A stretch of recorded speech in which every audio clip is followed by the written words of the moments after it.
Elle décide de chanter non plus pour plaire, mais pour réveiller les consciences, la voix d'une militante.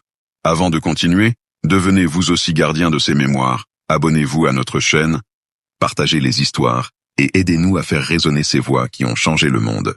Car chaque clic, chaque partage, c'est une note de plus dans la grande chanson de la liberté. Explorez notre page et découvrez d'autres grandes figures inspirantes de la lutte contre l'injustice et le racisme. Nina Simone, la voix d'une militante. Les années 1960 secouaient l'Amérique. Les Noirs descendent dans les rues pour réclamer justice. Et Nina Simone devient leur voix. Quand une église explose à Birmingham, tuant 4 petites filles noires, Nina compose Mississippi Goddam, un cri de rage, brutal, sans détour. Puis viennent d'autres hymnes. Four Women, le portrait douloureux de 4 visages de la femme noire.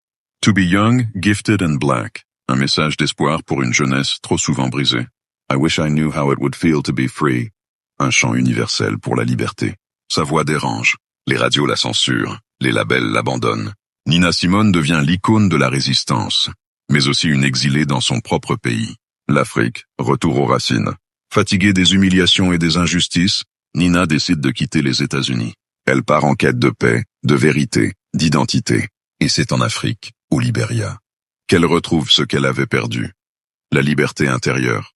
Là-bas, à Monrovia, elle découvre une terre de chaleur, de fraternité et de fierté. Elle vit simplement, rit, danse, retrouve la joie d'être. Loin du racisme américain, elle devient enfin elle-même. En Afrique, j'ai compris que je n'étais pas seulement une femme noire d'Amérique, mais la fille d'un continent que je portais en moi depuis toujours. Cette période marque un tournant spirituel dans sa vie. Son art s'imprègne de rythmes africains, de sagesse et de spiritualité. Puis elle s'installe ensuite en Suisse et enfin en France, où elle terminera sa vie, paisible mais fière, avec l'Afrique toujours dans son cœur. L'héritage. Nina Simone n'a jamais cessé de chanter la vérité, même quand cela lui coûtait tout. Elle a ouvert la voie à des générations d'artistes engagés, Lauryn Hill, Alicia Keys, John Legend, Beyoncé et bien d'autres encore. Sa musique n'était pas un divertissement, c'était une arme de conscience, un appel à l'amour, à la justice et à la dignité. Aujourd'hui encore, ses chansons résonnent comme des prières pour un monde meilleur.